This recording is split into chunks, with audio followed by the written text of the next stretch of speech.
Got 1 million followers on TikTok. Dame Andrea Jenkins has just joined us. She's our candidate for Greater Lincolnshire. You've had your fun. I'm off for lunch. Thank you.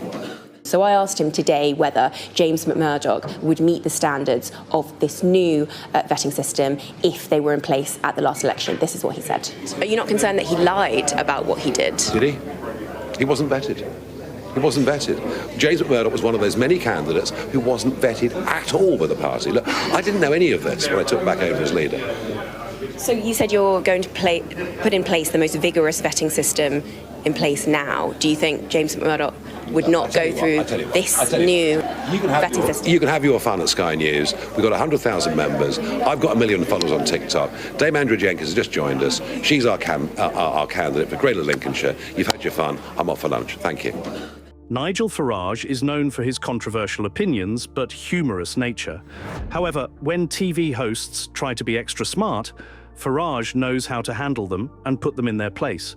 He does it so smoothly that journalists don't realise what just happened, but the damage has already been done. Things can only get worse coming from Labour, but that's pretty much what he's been saying. I'm kind of guessing that psychologically, whilst there will be tax rises in the budget, they won't be quite as bad as we currently fear. I think that's the game that he was playing with that sort of, Private Fraser, we're all doomed speech. But it does actually rather sum up his personality, doesn't it? I mean, he seems to have almost no joy in his heart or humour.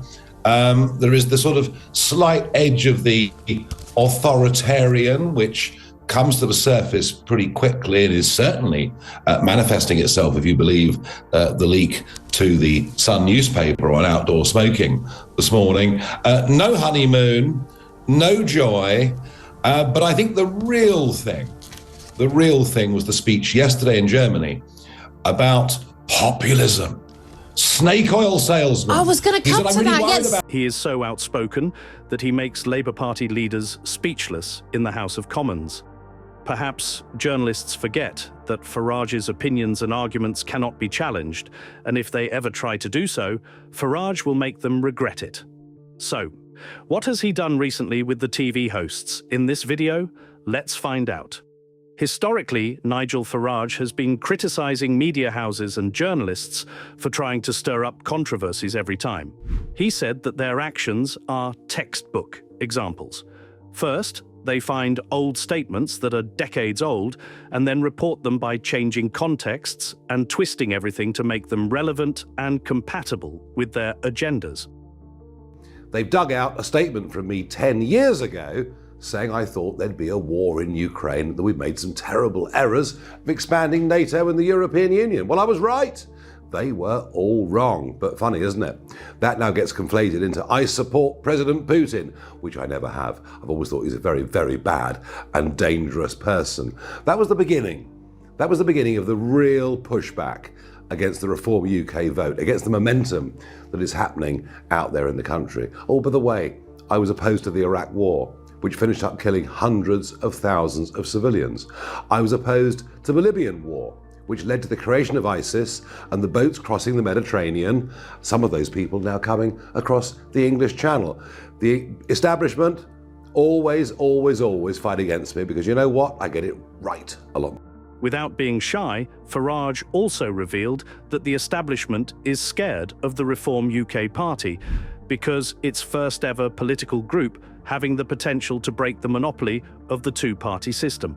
Therefore, the establishment is using the media as a tool to suppress the Reform UK party and Starmer.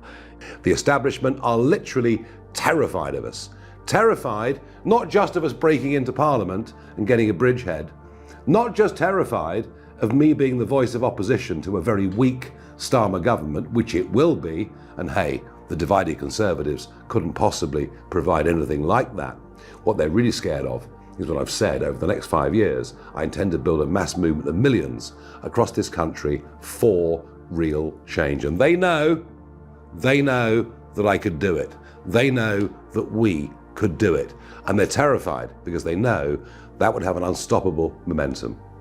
Everything about British politics, the electoral system, the parties, the media is designed for nothing to change. Starmer taking over from Sunak, That's not a change of government, it's a change of management. And all the deep-seated problems that we face will continue and in fact probably get worse. What we're about is a strong, positive vision for this country, its future, the way we educate our kids, to give people a chance to get off benefits and go to work and be better off, to genuinely control our borders, to leave the ECHR, to stop people literally taking the mickey out of this country, to stop the population explosion that is going on through mass migration and devaluing everyone's life. We have got a radical plan to change this country for the better. And you know what? The vested interests want to stop. Yes, Farage wants radical changes, and those changes would dethrone those basking in power for tens of decades. Even there have been moments when Farage was interrupted for speaking the truth. Perhaps he became so unendurable that he was disturbed. But even in this situation, Farage remained humorous and handled things quite well. On the 3rd of June, I... Thank you, mate. Where are you from? Oh, well, that makes sense. Yeah. Are you downwind of a couple already? You've had a bigger lunch than I've had. God, he must be screaming. He's absolutely steaming, isn't he? That's all right. There's still plenty of beer left in the pub, mate.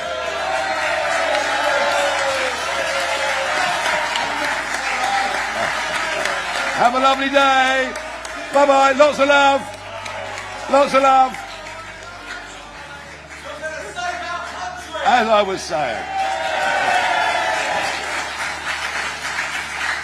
was saying, on the 3rd of June, I decided that I would not. Boring. Boring. Boring. Boring. Boring. Boring. Boring. Boring. Boring. Well, this is good preparation for the House of Commons, I suppose, isn't it? Very good preparation. It's going to be very lively in there, isn't it? In some cases, Farage has been tried to be pushed into corners for having candidates who are friends with fascist leaders on Facebook. However, instead of being defensive, Farage always chooses to speak the truth while turning the tables.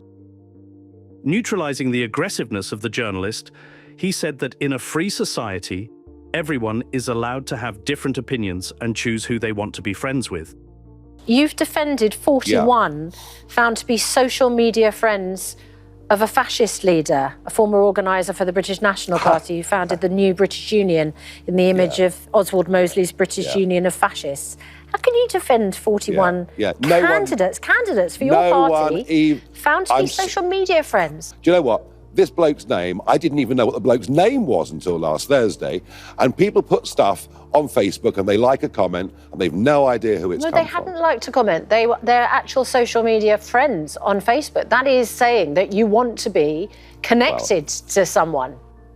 Most of our candidates are not political sophisticates, all right? Now, having said that, like the Green Party, like other parties, we've had one or two slip through the net that shouldn't have done. Are you proud about all of your candidates, Nigel Farage? By the way, people are allowed, you know, in a free society, people are allowed to have different opinions. I disagree vehemently. Interestingly, Farage is so outspoken that his opponents cannot build a strong argument against him and lose control. However, Farage remains peaceful, showing he owns the debate.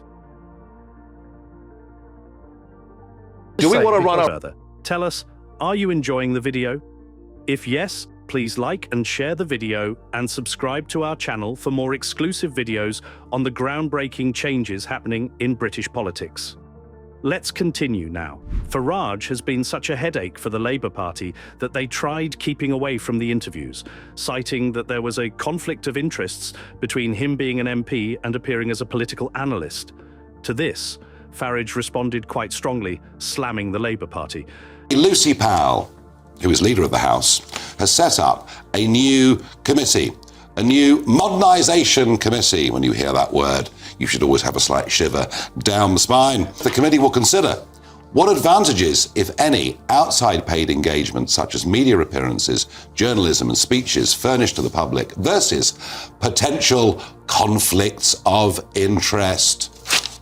Well, folks, I want to tell you this. I don't see any conflict of interest between being an MP and coming here 3 evenings a week for an hour. And by the way, if there are crucial votes, I just won't be here. I don't see any conflicts of interest whatsoever.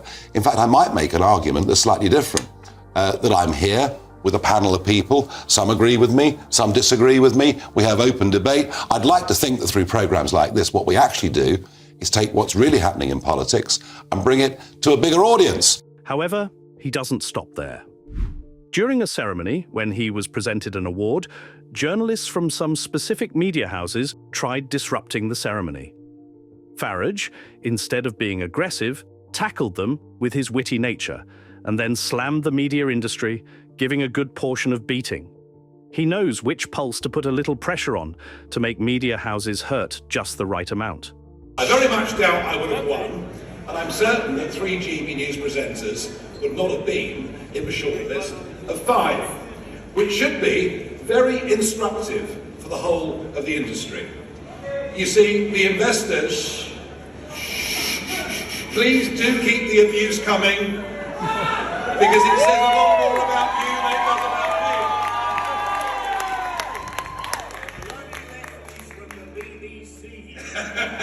me.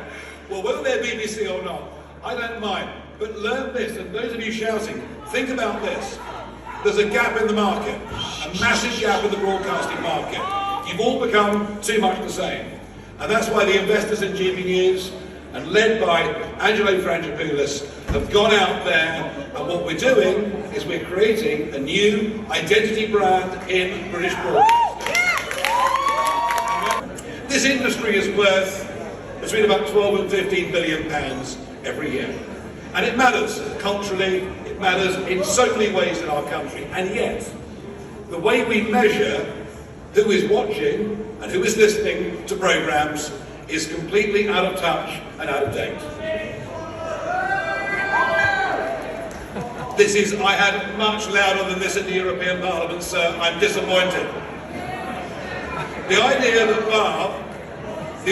bar, from which all the advertising is set, is owned by the existing broadcasters, means the industry is marking its own homework. The idea that 5,300 boxes across the country, oh, I can hear the noise. There's a lot of money at stake. There's a lot of money at stake. Any idea of competition, and you should shout, and you should be frightened, because you will lose your jobs, because I can tell you this, bar is wrong, and we need reform of this system. Interestingly, Farage is also known for his controversial and unusual opinions about approximately everything. This is being targeted by the media, portraying him as a radical. Yet these tactics don't work, and when they listen to him, his arguments and opinions start to make sense. I'm very concerned that we have whole areas of our towns and cities that are unrecognisable as being English. But they're not unrecognisable as being English because of skin colour. They're unrecognisable because of culture. I mean, look, the truth is, I genuinely think that the British are the most open-minded, most accepting people, that you'd frankly find, I think, from any Western country. But it's the cultural impact of this. It is the societal impact of this. You look at our cities now. People often don't even know the names of their neighbours. It is the breakdown of communities. It's why kind of in the election campaign I said, family, community, country, these are the things that we're going to stand for in reform. So yes, of course, I'm deeply worried, but perhaps for different reasons than your question. In this regard, Farage has held quite a different opinion about the war in Ukraine. Instead of aligning with the position taken by the Western countries, he said something which the media tried exploiting. However, interestingly, they could not.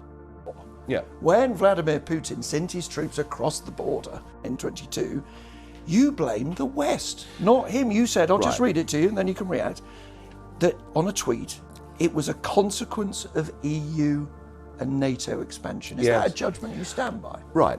I'll tell you what you don't know. I stood up in the European Parliament in 2014 and I said, and I quote, there will be a war in Ukraine. Why did I say that?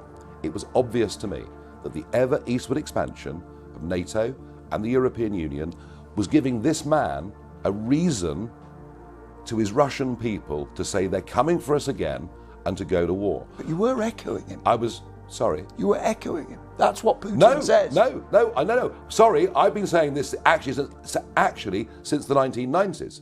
Ever since the fall of the wall. But hang on a second. We've provoked this war. It's, of course it's his fault. He's used what we've done as an provoked excuse. the invasion of Ukraine. Yes, and very interestingly, once again, 10 years ago when I predicted this, by the way, I'm the only person in British politics that predicted what... What do you think? Can TV hosts ever leave Farage speechless? Isn't it true that Farage is outspoken and knows how to handle even the rudest journalists? In the comment section right below, share your thoughts on whether you support Farage or Starmer's arguments. Do you want to watch more videos like this one?